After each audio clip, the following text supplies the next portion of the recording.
Today is Korea's March 1st Independence Movement Day, and today also marks the 100th anniversary of the movement that helped to free Korea from Japan's oppressive colonial rule.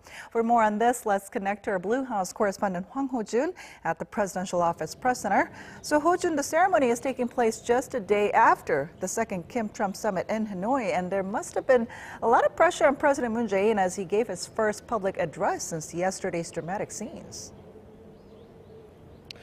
Well, Jiyoon, while President Moon's speech, the main objective of President Moon's speech was about the centennial anniversary of the March 1st independence movement, it was still inevitable the South Korean leader would talk about the results of the summit. He insisted the summit was still a significant step that advanced mutual trust and understanding between the leaders of Pyongyang and Washington, and he highly evaluated the fact that both leaders mentioned the possibility of establishing a liaison office between the two countries. So while it wasn't exactly the outcome that many expected, he said it's just another hurdle to overcome and that it's up to South Korea now to build a peaceful Korean peninsula in the future. Take a look.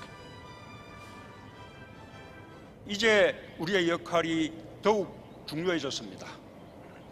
우리 정부는 미국, 북한과 긴밀히 소통하고 협력하여 양국 간 대화의 완전한 타결을 반드시 성사시켜 낼 것입니다. 신한반도 체제는 우리가 주도하는 100년의 질서입니다.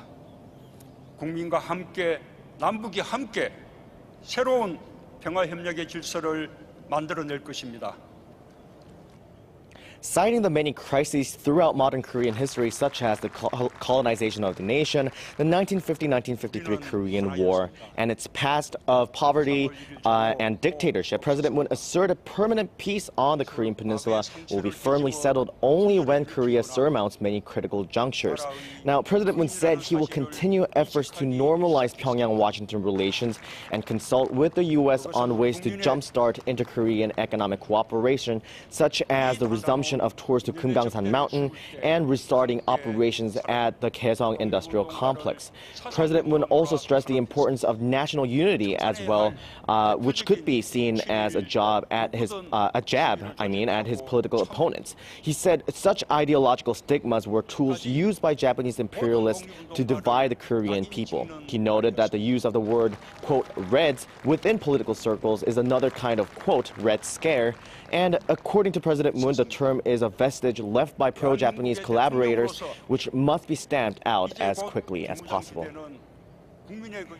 Now, Hojun, as you pointed out, President Moon said, quote, now our role has become even more important. So what exactly does he mean by that? Well, just to jog the memory of our viewers, the Blue House spokesperson asserted last night that Seoul will do its utmost to make sure North Korea and the U.S. maintain the momentum for dialogue while continuing to communicate and cooperate.